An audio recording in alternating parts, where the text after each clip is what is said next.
नमस्कार, आप देखना शुरू कर चुके हैं बात देवभूमि की। मैं हूं आपके साथ पूजा मोहन पांडे। यूके एसएसएससी मामले में जांच की आज कईयों को झुलसा चुकी है तो कईयों को झुलसा रही है। मामले में मास्टरमाइंड की भूमिका में नजर आने वाले हाकम सिंह को, ये पूर्व बीजेपी नेता हैं, इनको एसटीएफ ने 3 दिन की पुलिस रिमांड पर ले रखा है। गुरुवार शाम को रिमांड की अवधि पूरी होने के बाद उसे जेल भी भेज दिया जाएगा।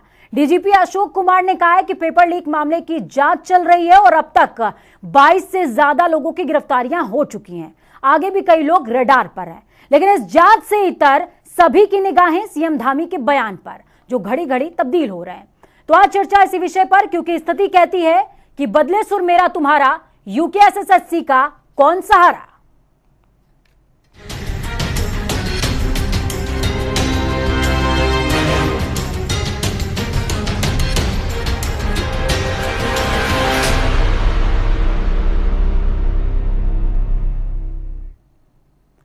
सीएम धामी के बयान के बाद उत्तराखंड की सड़कों पर असुरक्षा का सैलाब उमड़ा हुआ है। भर्ती पा चुके और प्रक्रिया में पास हुए तमाम अभ्यर्थी सड़कों पर मौजूद हैं। उनकी आंखों में सरकार के प्रति उम्मीद और आक्रोश दोनों नजर आ रहा है। अभ्यर्थियों का मानना है कि सरकार मामले में शामिल दिग्गजों को बचाना चाहती है। यही वजह है कि इसलिए ऐलान किया गया कि परीक्षा रद्द कर दी जाएगी। अब आप बोल पड़े तो क्या हुआ, उससे पहले जरा स्थिति को भी समझ लीजिए। मौजूदा वक्त में कुल 914 पास हुए अभ्यर्थियों में से 250 से ज्यादा ने या तो पेपर खरीदकर या फिर किसी और माध्यम से नकल करके सफलता पाई है। सोचिए बाकी बचे 664 अभ्यर्थियों का क्या होगा, जिनकी मेहनत अब दांव पर लगी हुई है। तो चर्चा को आगे बढ़ाएंगे। हमारे साथ में चर्चा को खास बनाने के लिए 3 मेहमान मौजूद हैं। हमारे साथ में रविंद्र कुमार भाजपा से मौजूद रहेंगे, लक्ष्मी अग्रवाल कांग्रेस से मौजूद हैं, मीडिया पैनलिस्ट हैं, राजेंद्र सिंह बिष्ट हमारे साथ में मौजूद हैं। चलिए, आप तीनों का ही बहुत बहुत स्वागत है हमारे साथ जुड़ने के लिए। तो चलिए, तीनों मेहमान हमारे साथ में जुड़ चुके हैं। रविंद्र जी आपका स्वागत, लक्ष्मी अग्रवाल जी आपका स्वागत, राजेंद्र बिष्ट जी हमारे साथ, क्षमा के साथ आपका स्वागत है राजेंद्र जी, क्योंकि आपको आखिरी में अक्सर अवसर मिलता है।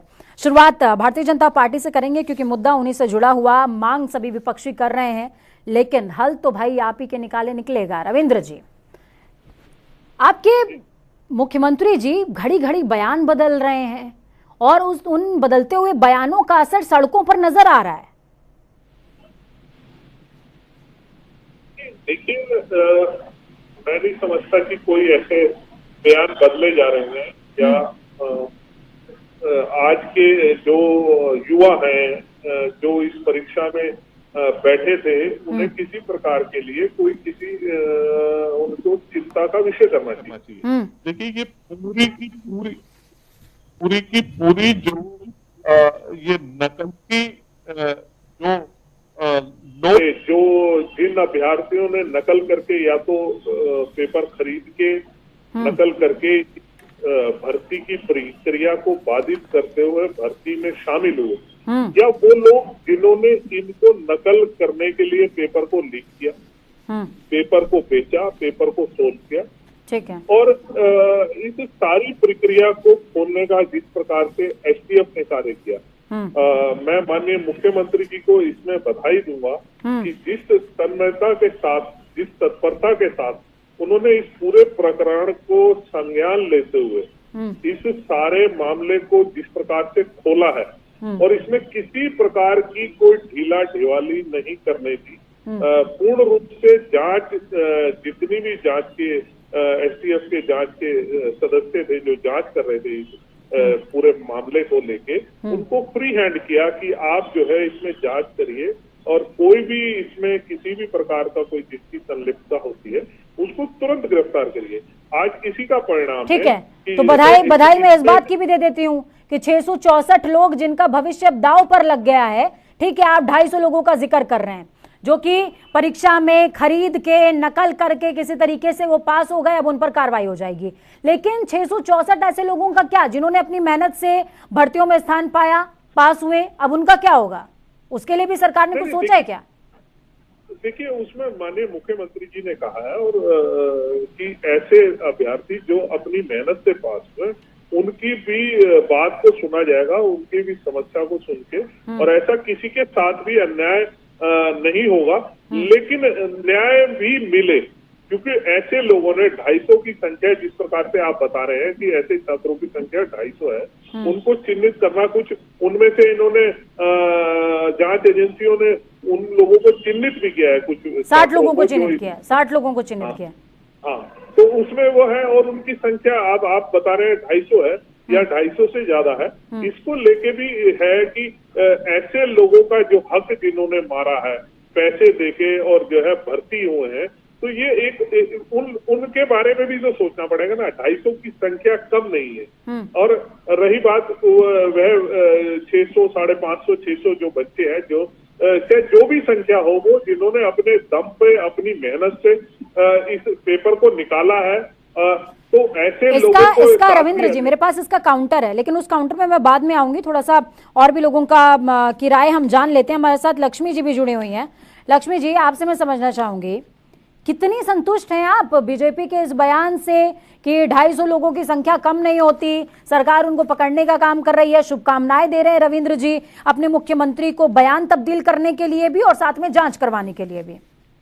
पूजा जी, संतुष्ट तो बहुत दूर की बात है। मैं तो चिंताग्रस्त हूँ। मैं तो तनावपूर्ण इसलिए हूँ कि जिन युवाओं ने इस उत्तराखंड को लेकर एक सपना देखा था कि उत्तराखंड बनेगा और हमें इस राज्य में रोजगार मिलेगा, हमें नौकरियां मिलेंगी, आज उनके सपनों को चकनाचूर करने का जो काम ये भारतीय जनता पार्टी के शासन में हो रहा है, वो अपने आप में उत्तराखंड को शर्मसार करने की बात है। कि पहले तो परीक्षाएं होंगी नहीं, फिर कुछ बैकडोर से परीक्षाएं हो जाएंगी, फिर कुछ परीक्षाएं रद्द हो जाएंगी। मतलब इसमें पूरा कहीं ना कहीं आप रविंद्र जी कह रहे थे कि मुख्यमंत्री जी ने जांच के आदेश, आप एसटीएफ की जांच करा रहे, निश्चित रूप से एसटीएफ अच्छा कार्य कर रही है, लेकिन यहीं तक जांच को से हम बिल्कुल भी संतुष्ट नहीं, क्योंकि ये तो बहुत छोटे छोटे प्यादे हैं। इनके पीछे के जो हुक्मरान है, जो सफेद पोश लोग, जब तक वो सामने नहीं आएंगे, क्योंकि बात युवाओं के भविष्य की है, बात युवाओं का पूरा उनके भविष्य से जुड़ा है। क्योंकि आज अगर ये पर्दाफाश नहीं हुआ तो कल के दिन ऐसे चलता रहेगा।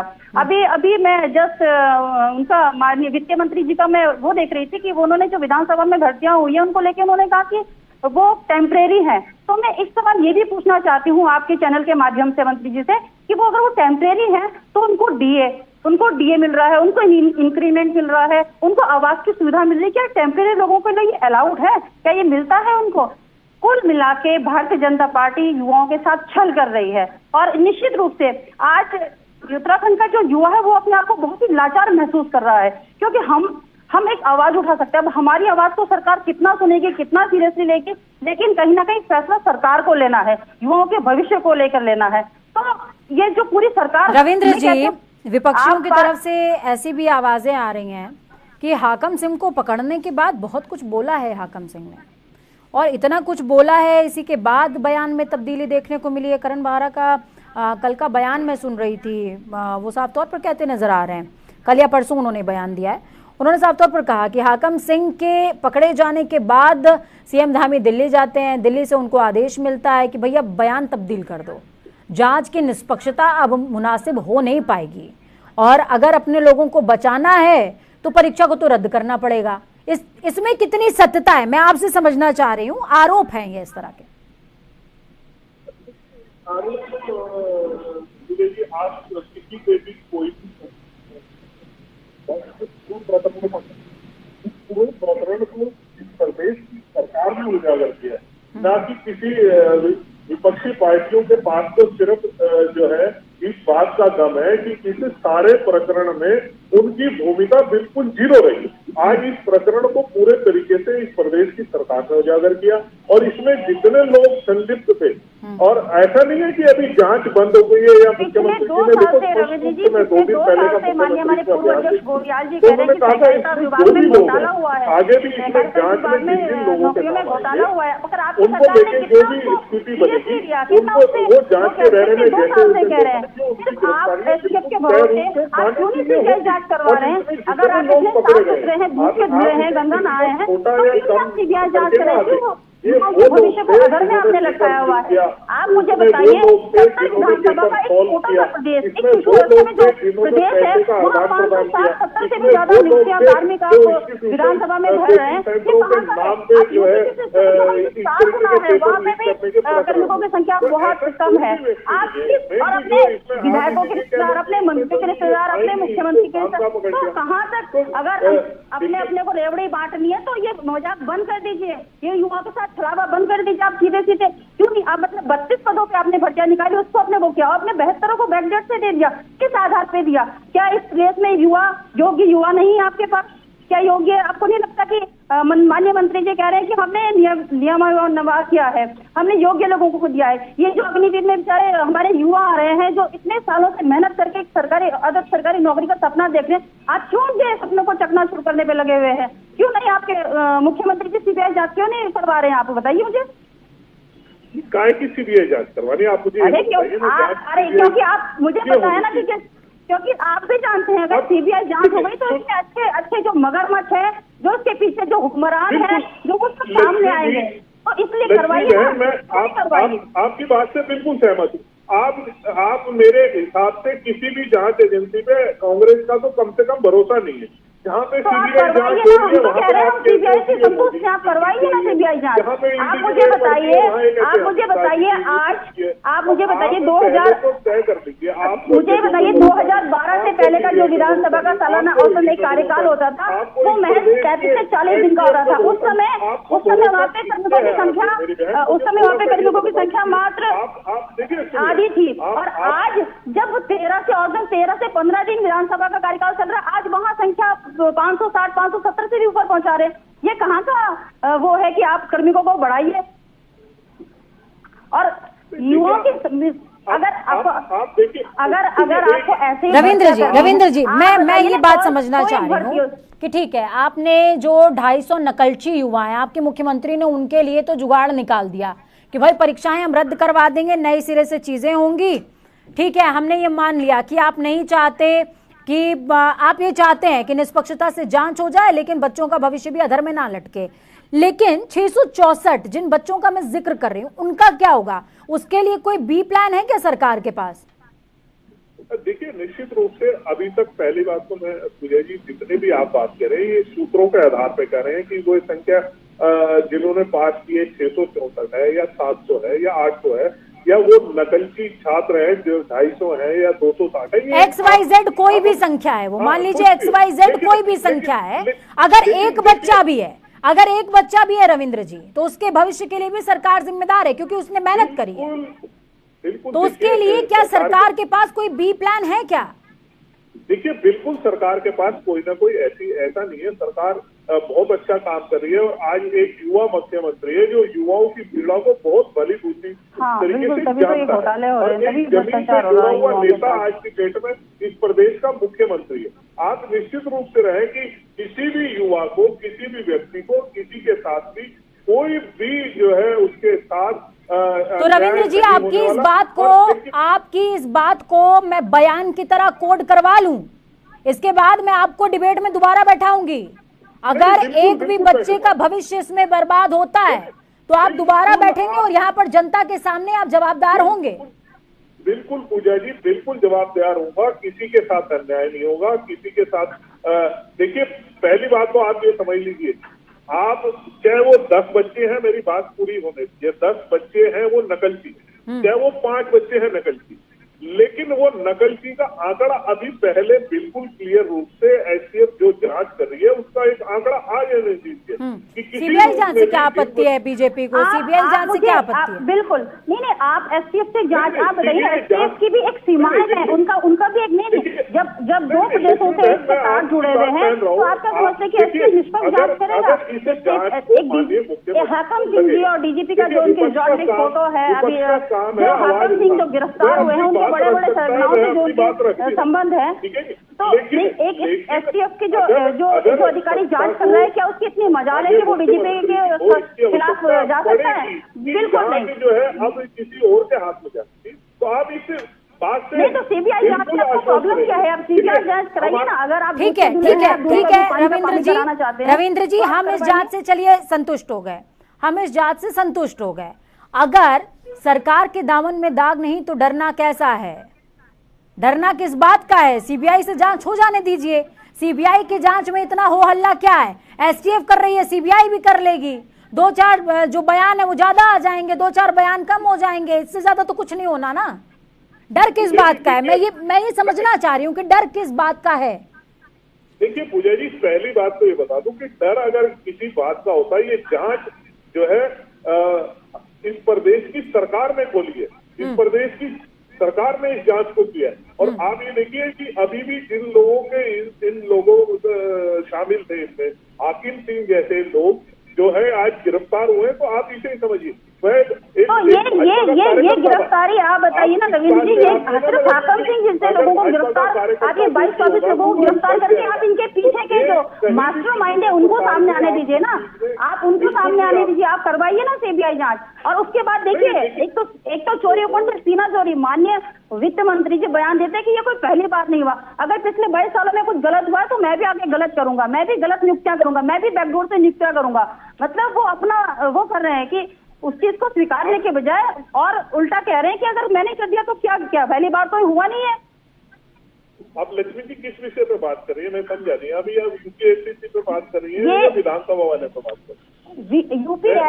यूपी ट्रिपल एससी नहीं, मेरी बात सुनिए, मैं यहाँ पे भर्ती घोटाले, चाहे वो आपका विधानसभा में हुआ हो, चाहे वो दरोगा भर्ती घोटाले में हुआ, आप मुझे एक बात बता दिए, 2014-15 के बाद जो भी, हम तो कहते हैं सबकी जांच करवाइए ना, आप सबकी सारी जितनी भर्तियां हुई उनकी सबकी जांच करवाइए, क्योंकि जब इसका तो खुलासा हो गया, इसमें खुलासा हो गया, इसमें पता है कि इसमें भ्रष्टाचार, अब ये क्या गारंटी है कि जो पिछले से पहले भर्तियां हुई है, पिछले 2-2.5 सालों के अंदर जो भर्तियां हुई है उनमें भ्रष्टाचार नहीं है? रविंद्र जी, कहावत सुने हैं आप, सैया भय कोतवाल तो अब डर काहे का, ये कहावत सुनी है आपने?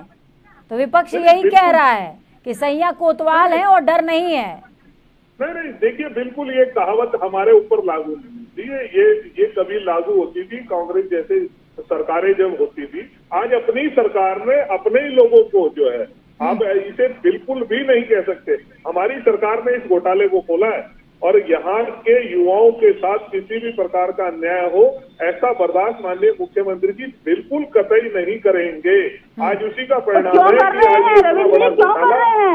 अगर बर्दाश्त नहीं करेंगे, अगर आपके दामन में दाग नहीं है, अगर आप बिल्कुल पाक साफ है, तो क्यों नहीं हामी भर रहे हैं, क्यों नहीं करवा रहे हैं? आप मुझे बताइए ना, अगर आप इतने पाक साफ है तो क्यों नहीं करवा रहे? हम एक छोटी सी डिमांड यही तो करेंगे, आप सीबीआई जांच कराइए, इस युवाओं का जो भविष्य है वो सपने देख। विपक्ष तो कह रहा है रविंद्र जी, विपक्ष तो ये भी बात कह रहा है, हालांकि ये बात आम आदमी पार्टी की तरफ से कही गई थी, वो ये बात भी कह रहे हैं रविंद्र जी, वो ये बात भी कह रहे हैं कि जांच तो सरकार ने इसलिए शुरू करवाई कि छोटी मछलियों को फंसा दें, बड़ी मछलियों को, मगरमच्छों को बचा लिया जाए और ज्यादा की बजाय कम नुकसान हो जाए वो झेल जाती है सरकार। यह आम आदमी पार्टी का बयान है, मैं उसको कोट कर रही हूँ। देखिए आम आदमी पार्टी क्या बोल रही है क्या नहीं बोल रही वो उसका विषय है, लेकिन आप ये लगाइए कि किसी रूप में भी आप कैसे, लेकिन आप पर बोल रही है ये तो आपका विषय है, आप पर बोल रही है ये तो आपका विषय है। नहीं, आप 22-24 जो गिरफ्तारी है उनमें से आप एक भी आदमी बता दीजिए कि ये छोटी मछली था क्या? वह पेपर नकल जो पेपर बेच रहा था जिसने लीक कराया वो, आप मुझे ये बताइए, क्या सरकार नहीं, आप एक डीजीपी 2-3 दिन हाकिम सिंह के रिजॉर्ट में रुकते हैं, क्या उनका LIU, क्या उनकी लोकल पुलिस उनको नहीं पता? हाकिम सिंह जो एक ड्राइवर, जो कि रसोईया से लेकर 2008 में जो एक रसोईया एक ड्राइवर था, वो आज करोड़ों का मालिक हो गया, जिसने उसने रिजॉर्ट बना लिया, वो अब्रॉड टूर करके आ गया, उसके पास इतना पैसा आया कहाँ से? क्या डीजीपी साहब को इतना, रविंद्र जी ये सवाल तो बनता है, क्या इतना भान नहीं था कि, और वो भी आप, ये सवाल तो बनता है। चलिए राजेंद्र जी के पास जाऊंगी, आप दोनों के बीच में जो चर्चा हुई है इसका थोड़ा सा निचोड़ निकाल लेते हैं। राजेंद्र जी, आपकी जरूरत आन पड़ी है, इस चर्चा का निचोड़ बताइए। मैं ये भी समझना चाह रही हूँ, सिर्फ ये उत्तराखंड सरकार की बात नहीं है, उत्तराखंड राज्य की बात नहीं है, क्योंकि इस एक भर्ती घोटाले के तार उत्तर प्रदेश के कई जिलों से भी निकल करके सामने आए। बिजनौर में भी आज जो है गिरफ्तारी हुई है, कई जगहों पर गिरफ्तारियां हुई हैं और गिरफ्तारियों के बाद अब कई खुलासे भी होंगे। मैं ये समझना चाह रही हूँ कि पहले तो इस तरीके की चीजें निकल करके क्यों सामने आती हैं, दूसरा विषय ये कि इससे सरकार बचे कैसे, और तीसरा सवाल मेरा आपसे ये होगा कि सीबीआई की जांच से आखिरकार इतनी आपत्ति क्यों है सरकार को? पूजा जी, अगर आप सारी इस घटना चक्र को देखें तो ये बात जो है उत्तराखंड में नई बात नहीं है। ये उत्तराखंड में जब से उत्तराखंड राज्य बना है सन 2000 में, तो 2002-3 का जो दरोगा भर्ती जो प्रकरण हुआ, और जिसमें जो है आप ये समझ लीजिए कि जो पूर्व डीजीपी थे और एडिशनल डीजीपी थे, उनको भी संदेह के घेरे में थे, उनको भी जो है किसी तरीके से उनको हटाया गया। तो मेरे कहने का मतलब कि जब से ये राज्य बना है, छोटा राज्य है, और इसमें जिस तरह लोगों ने जो है ये भ्रष्टाचार बढ़ाया है, मैं सरकारों की बात नहीं कर रहा हूं, मैं उन लोगों की बात कर रहा हूं, उन लोगों की जो अंदर सरकार में रहते हुए और इस तरह का काम करते हैं, और जिन्होंने धीरे धीरे करके पूरे सिस्टम को जो है ना भ्रष्ट बना दिया। तो इसमें जो अगर हम इसकी बात करते हैं कि ये क्यों हुआ, ये इसलिए हुआ कि जो भी सरकारें आई, वो सरकारों ने जो है कोई रोबस्ट सिस्टम नहीं बनाया कि जिससे जो है इस तरह के जो है पुनरावृत्ति हो इन सब घोटालों की। लेकिन क्योंकि छोटी स्टेट है, जान पहचान ज्यादा होती है, लोग सीधे सीधे जो है मिलते हैं, और कहीं ना कहीं जो है इस तरह का एक चेन सिस्टम बना।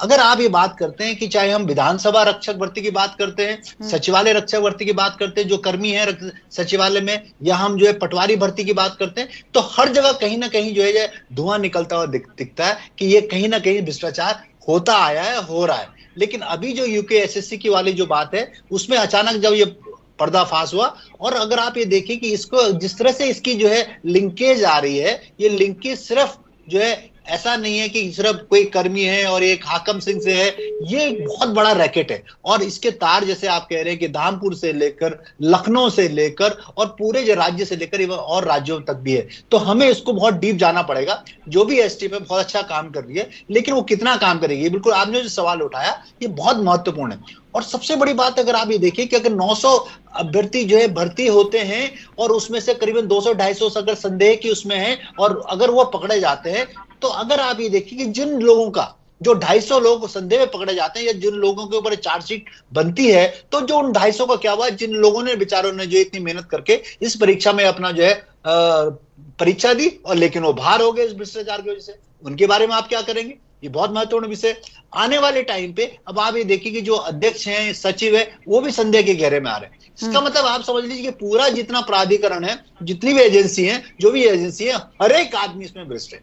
आप कोई सी भी सरकार उठा के देखिए, मैं कांग्रेस की बात कर रहा हूं या बीजेपी की बात कर रहा हूं, हर जगह कुछ ना कुछ जो है इस तरह के आक्षेप, जो भ्रष्टाचार का मामला है बहुत डीप रूटेड है, और इसको निकालना मुख्यमंत्री धामी के लिए बहुत बड़ा चैलेंज है। और जहां तक बात यह है कि इसमें बहुत सारे नाम ऐसे आ रहे हैं जो सत्ता से भी जुड़े हुए लोग हैं, और यह उनके नजदीकी हैं। तो कहीं ना कहीं जो है इस समय जो है मुख्यमंत्री को एक किसी तरीके से तलवार की धार पे जो है चलना होगा। और मुझे लगता है कि आने वाले टाइम पे उनको, अगर युवा मुख्यमंत्री हैं, वो बहुत अगर एस्पिरेशन है लोगों को उनसे, तो वो उनको बहुत सारा जो है चेंज करना पड़ेगा, उनको पूरा सिस्टम ओवरहॉल करना पड़ेगा, तभी कुछ होगा। नहीं तो बड़ा मुश्किल है, ये हादसे होते रहेंगे और ये चलते रहेंगे, हर सरकार में होंगे। तो मुझे तो नहीं लगता कि बहुत जल्दी इसमें कोई हम लोग इसको कुछ चेंज कर सकते हैं। ठीक है रविंद्र जी, हमारी कोशिश रहती है कि चर्चा के बाद सत्ता पक्ष यानी कि आप लोगों को कोई दिशा मिल सके और उसके बाद आप सुधार ला सके। बहुत शुक्रिया आप तीनों ही लोगों का हमारे साथ जुड़ने के लिए, चर्चा को बेहद खास और अहम बनाने के लिए। तो सुना, देखा और समझा आपने, मामला ऐसा बन पड़ा है कि ना कहा जा रहा है ना सहा जा रहा है, पर सहना भी पड़ेगा और अंत में कहना भी पड़ेगा, फिर आखिरी में करना भी पड़ेगा सुधार, क्योंकि अगर नहीं हुआ सुधार तो फिर आएंगे इस तरीके के मामले बार बार। वक्त छोटे से ब्रेक का, ब्रेक के उस पार खबरों का सफर लगातार जारी है। बने रहिए जनता टीवी के साथ, क्योंकि हमें आपकी ताकत, अपना और अपनों का बहुत ज्यादा ख्याल रखिए। नमस्कार।